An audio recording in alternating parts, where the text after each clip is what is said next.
Police अधीक्षक सीतामढ़ी, यहाँ पर उपस्थित निर्वाचन पदाधिकारी सीतामढ़ी, जिला जनसंपर्क पदाधिकारी सीतामढ़ी, यहाँ पर उपस्थित सभी प्रिंट एवं इलेक्ट्रॉनिक मीडिया के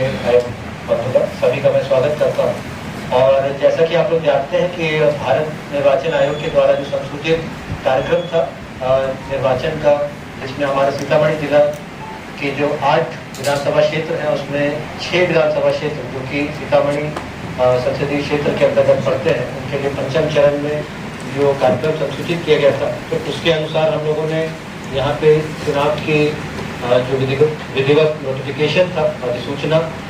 वो 26 अप्रैल को यहाँ पे निर्गत किया गया था। और इसके आलोक में हम लोगों ने नामांकन यहाँ पर 3 मई 2024 तक जो जिला पदाधिकारी का कक्ष है उसमें प्राप्त किए। और इसके बाद जो नाम निर्देशन पत्रों की समीक्षा की निर्धारित तिथि थी 4 मई, तो 26 मई से 3 मई इस अवधि में कुल 19 नामांकन प्राप्त हुए, जो नाम निर्देशन पत्र है जिसको हम नॉमिनेशन कहते हैं। और समीक्षा की तिथि जो कि 4 मई निर्धारित थी, इसमें स्क्रूटनी के उपरांत जो हम लोगों ने जो जिला स्तर पे रिटर्निंग ऑफिसर के रूप में 4 नाम निर्देशन पत्रों को, 4 नॉमिनेशंस को अस्वीकृत किया गया, रिजेक्ट किया गया। तो जिसके उपरांत 15 अभ्यर्थियों की जो नॉमिनेशन है उसको स्वीकृत किया गया। और 6 मई जो कि आज की तिथि है, आज जो नाम वापसी यानी विड्रॉल की अंतिम तिथि थी, और साथ ही साथ आज जो सभी संबंधित जो कैंडिडेट हैं, अभ्यर्थी हैं, उनका सिंबल अलॉटमेंट की कार्रवाई की जानी थी 3 बजे तक। तो एक जो अभ्यर्थी थे उन्होंने अपने नाम वापसी की, जिसके आलोक में अब 14 कैंडिडेट हैं हमारे जो कि जो मान्यता प्राप्त दलों के एवं जो हमारे गैर मान्यता प्राप्त दलों के एवं निर्दलीय जो कि इस चुनाव में सीतामढ़ी संसदीय क्षेत्र से चुनाव लड़ेंगे। और साथ ही साथ जो उनका चुनाव प्रतीक चिन्ह सिंबल है उसके आवंटन की भी प्रक्रिया पूर्ण कर ली गई है। और उसके लिए जो मान्यता प्राप्त दल हैं या फिर जो गैर मान्यता प्राप्त दल हैं उनका भी प्रतीक अगर आवंटन है तो रिजर्व किया गया है इलेक्शन कमीशन ऑफ इंडिया के आदेश के अनुसार। और जितने भी हमारे अन्य जो निर्दलीय अभ्यर्थी हैं उनकी जो प्राप्त जो चॉइसेस थे उनके अनुसार जो फ्री सिंबल्स हैं या फिर जो उनकी चॉइस थी उसके अनुरूप उनको सिंबल्स अलॉट किए गए। तो सबसे पहले तो आपको मैं जानकारी देता हूं कि जो हमारे निर्वाचन लड़ने वाले जो अभ्यर्थियों की अंतिम सूची, तो सबसे पहले तो मान्यता प्राप्त राष्ट्रीय और राज्य राजनीतिक दलों के अभ्यर्थी से हम लोग प्रारंभ करेंगे। तो सबसे पहले तो श्री अर्जुन राय राष्ट्रीय जनता दल से जो सहभागिता रखते हैं उनका आवंटित प्रतीक लालटेन। दूसरा श्री देवेश चंद्र ठाकुर जनता दल यूनाइटेड, उनका आवंटित प्रतीक तीर है जिनका पार्टी का सिंबल है। और श्री भोला सिंह बहुजन समाज पार्टी, उनका आवंटित प्रतीक हाथी है जो इनका पार्टी का अलॉटेड सिंबल है। फिर जो मान्यता प्राप्त राष्ट्रीय और राजनीतिक दलों के से भिन्न जो है हमारे जो रजिस्टर्ड बट नॉट रिकग्नाइज्ड जो पार्टीज हैं उसमें श्री उपेंद्र सहनी राष्ट्रीय जन संभावना पार्टी, इनका आवंटित प्रतीक फूलगोभी है। श्री मुशाहिद रजा ये देश जनहित पार्टी से है, इनको आवंटित प्रतीक स्कूल का बस्ता है। इसके बाद श्री राजेंद्र महतो ये कर्पूरी जनता दल से है और इनको ट्रक सिंबल आवंटित किया गया है क्योंकि इनको पार्टी को जो भारत निर्वाचन आयोग का पैरा 10B का ऑर्डर रहता है इलेक्शन सिंबल अलॉटमेंट का, उसके तहत इनको ये रिजर्व सिंबल है इनकी पार्टी के लिए, तो इनको ट्रक सिंबल अलॉट किया गया है। फिर इसके अलावा जो अन्य अभ्यर्थी हैं जो निर्दलीय उम्मीदवार हैं उनमें श्री अब्दुल समद, उनको air conditioner symbol, Shri Anand Kumar Jha इनको अलमारी, श्री उमेश कुमार यादव इनको सेब, Shri Krishna Kishore auto rickshaw symbol, Shri Chandrika Prasad baby walker symbol, Shri Vinod Shah गुब्बारा एंड आवंटित प्रतीक, श्री श्याम नंदन किशोर प्रसाद चूड़िया, श्रीमती साइका नवाज अजमत इनको बल्ला का जो प्रतीक है वो आवंटित किया गया। इसके आलोक में अब हम लोगों ने जो हमारे फाइनली जो list of validly nominated candidates जिनका नामांकन स्वीकृत किया गया है और जिन्होंने नाम वापसी की तिथि तक अपना नाम नहीं वापस लिया, तो ये बैलेट पेपर इसी क्रम के अनुसार रहेगा। और जैसा कि आप लोग जानते हैं कि सबसे पहले जो हमारे मान्यता प्राप्त जो राष्ट्रीय एवं राज्य दल होते हैं उनके अभ्यर्थी, फिर हमारे जो रजिस्टर्ड और अनरिकग्नाइज्ड पॉलिटिकल पार्टी है जो गैर मान्यता प्राप्त हैं उनके अभ्यर्थी, और उसके बाद हमारे निर्दलीय जो उम्मीदवार हैं उनको हम लोग जो उनके वर्णानुक्रम के अनुसार जो देवनागरी स्क्रिप्ट में उनका नाम रहता है उसके अनुरूप इनको यहाँ पे बैलेट पेपर का हम लोगों ने फाइनलाइजेशन कर दिया है और इसकी सूचना अब मुख्य निर्वाचन पदाधिकारी पटना बिहार के कार्यालय में उपलब्ध करा दी जाएगी और इसके बाद इसका मुद्रण हेतु आगे की कार्रवाई की जाएगी। तो जैसा कि आप लोग जानते हैं कि अब हम लोग का 20 मई को पंचम चरण का जो निर्वाचन निर्धारित है, तो अब साथ ही साथ जो हमारे जो जनरल ऑब्जर्वर है, पुलिस प्रेक्षक है एवं जो व्यय प्रेक्षक है, उनका भी आगमन जिले में हो गया है और उनके द्वारा भी जो हमारे निर्वाचन से संबंधित संपूर्ण प्रक्रिया है उसका अनुसरण किया जा रहा है। जो विभिन्न कोषांग है और हमारे अनुमंडल एवं प्रखंड स्तरीय पदाधिकारी एवं कर्मीगण है, उनके साथ विभिन्न बैठकें भी की गई है। और अब अगली कार्रवाई जो हम लोगों की होगी कि जो हमारे जो जिला अवस्थित वेयर हाउस है उसमें जितने हमारे ईवीएम है जो कि अभी विधानसभा क्षेत्र वाले इनका आवंटन किया जा चुका है प्रथम रैंडमाइजेशन के बाद, तो इनका सेकेंड रैंडमाइजेशन किया जाएगा और सभी जो संबंधित कैंडिडेट हैं एवं राजनीतिक दल है उनको इसकी सूचना प्रोग्राम की दे दी गई है। और इसके उपरांत जो हमारे विभिन्न डिस्पैच सेंटर है जो कि 3 डिस्पैच सेंटर का हम लोगों ने यहाँ चयन किया है और उन 3 डिस्पैच सेंटर में जो हमारा MP हाई स्कूल है यहाँ डुबरा सीतामढ़ी में, बाजपट्टी में नेपाली हाई स्कूल है और तीसरा हमारा कमलदह में जो आचार्य ध्रुवाशा आयुर्वेदिक संस्थान है उस परिसर से हमारा जो परिहार और बदनाहा का और जो नेपाली हाई स्कूल है वहाँ से सुरसंड का एवं बाजपट्टी का और जिला के MP हाई स्कूल से सीतामढ़ी एवं रूढ़ी सैदपुर विधानसभा क्षेत्रों का जो ईवीएम वितरण का कार्य किया जाएगा। तो इसके लिए अब हमारे जो वेयर हाउस है या जब हमारा सेकेंड रैंडमाइजेशन की कार्रवाई पूर्ण हो जाएगी और उसका जो बूथ भी आवंटित हो जाएगा, बूथ नहीं आवंटित होगा हमारा बूथ आवंटित हो जाएगा, तो उसके बाद इनको हम लोग जो हमारे स्ट्रॉन्ग रूम्स हैं जो अलग अलग डिस्पैच सेंटर में इनमें शिफ्ट कर लिया जाएगा। और इसके उपरांत जो हमारे ECIL से अभियंता आएंगे, जो इंजीनियर और जो टेक्निकल टीम रहेगी, उनके सुपरविजन में इन सभी EVMs की कमीशनिंग एवं सीलिंग का कार्य किया जाएगा। साथ ही साथ हम लोग का जो प्रशिक्षण का कार्यक्रम था, तो प्रथम प्रशिक्षण हमारा 19 अप्रैल से 30 अप्रैल की अवधि में जो NSDAV पब्लिक स्कूल है उसमें ये कार्यक्रम संपन्न हुआ है। और इसके उपरांत 2 दिन 1 मई एवं 2 मई में मेडिकल बोर्ड का भी जो गठन किया गया था, उनके माध्यम से जितने भी हमारे जो कर्मी थे जिन्होंने स्वास्थ्य के कारणों से एग्जेम्पशन के लिए हम लोग को रिक्वेस्ट भेजा था, तो उनका मेडिकल बोर्ड के द्वारा जांच की गई है और जहां पर भी पाया गया है कि वो कर्मी वास्तव में उनको गंभीर स्वास्थ्य की समस्या है तो उनको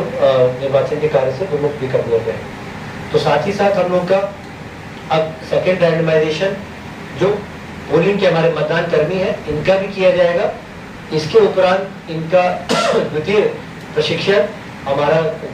जो संभावित तिथि हम लोगों ने अभी रखी है 10 से 14 के बीच में पंचम चरण के लिए द्वितीय प्रशिक्षण का कार्यक्रम किया जाएगा और इसमें जो भी संबंधित सहायक निर्वाची पदाधिकारी हैं एवं जो प्रखंड विकास पदाधिकारी हैं वे भी अपने स्तर से प्रशिक्षण कार्यक्रम में एक्टिवली सक्रिय रूप से वो अपनी सहभागिता निभाएंगे। चूंकि हमारे सेकेंड रैंडमाइजेशन के बाद जैसा कि आप लोग जानते हैं कि उनका विधानसभा क्षेत्र जो हमारी पार्टी का पार्टी फॉर्मेशन हो जाएगा और उनका विधानसभा क्षेत्र जो है वो आवंटित हो जाएगा। और फिर हमारा जो थर्ड रैंडमाइजेशन होगा उसके उपरांत उनको अपना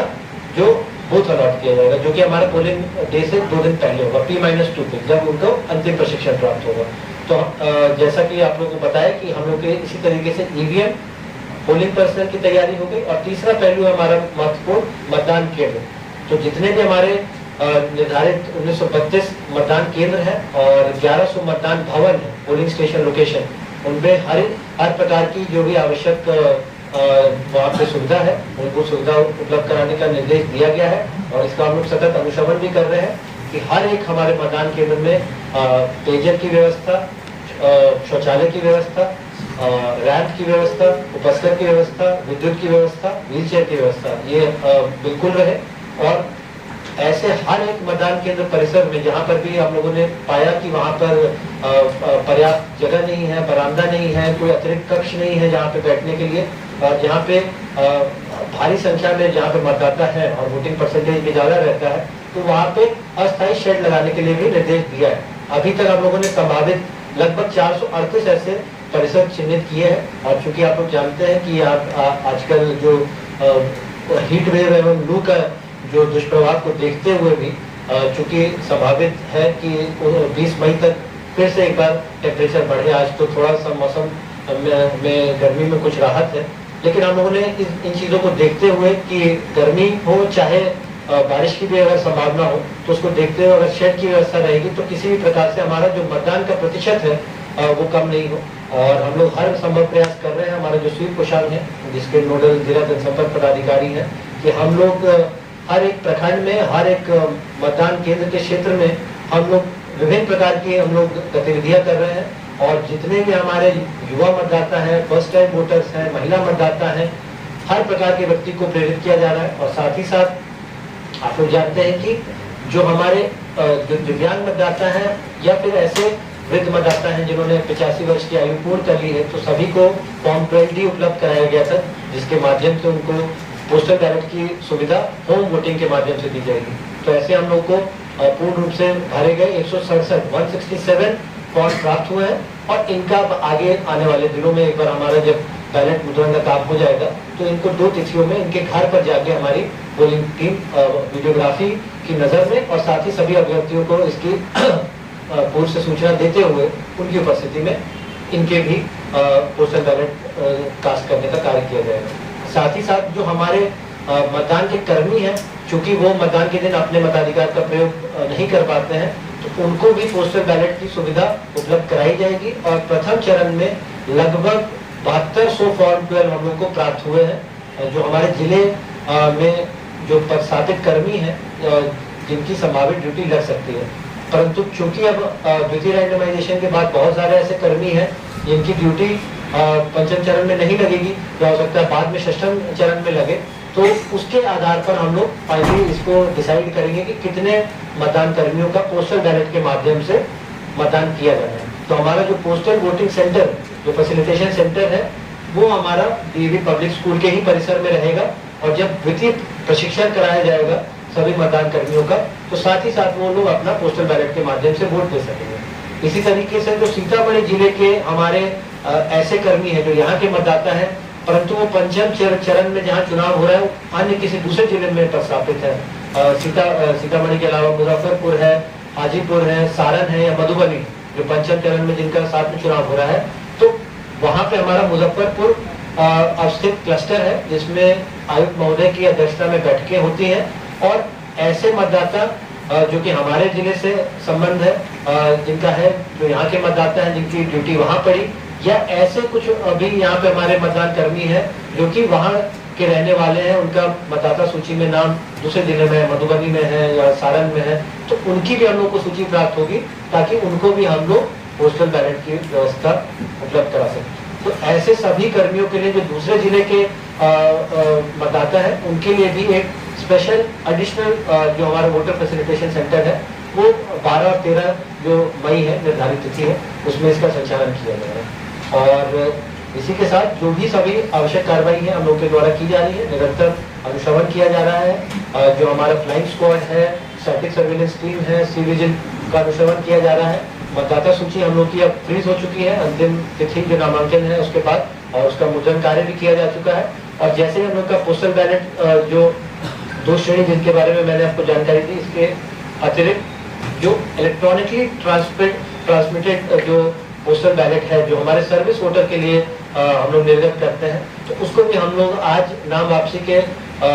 जो अंतिम हमारा समय है उसके 24 घंटे के अंदर हम सर्विस वोटर को वो पोस्टल बैलेट यहाँ से निर्गत कर दिया जाता है। और फिर वो लोग अपना उसको भर के जो भी वहाँ पे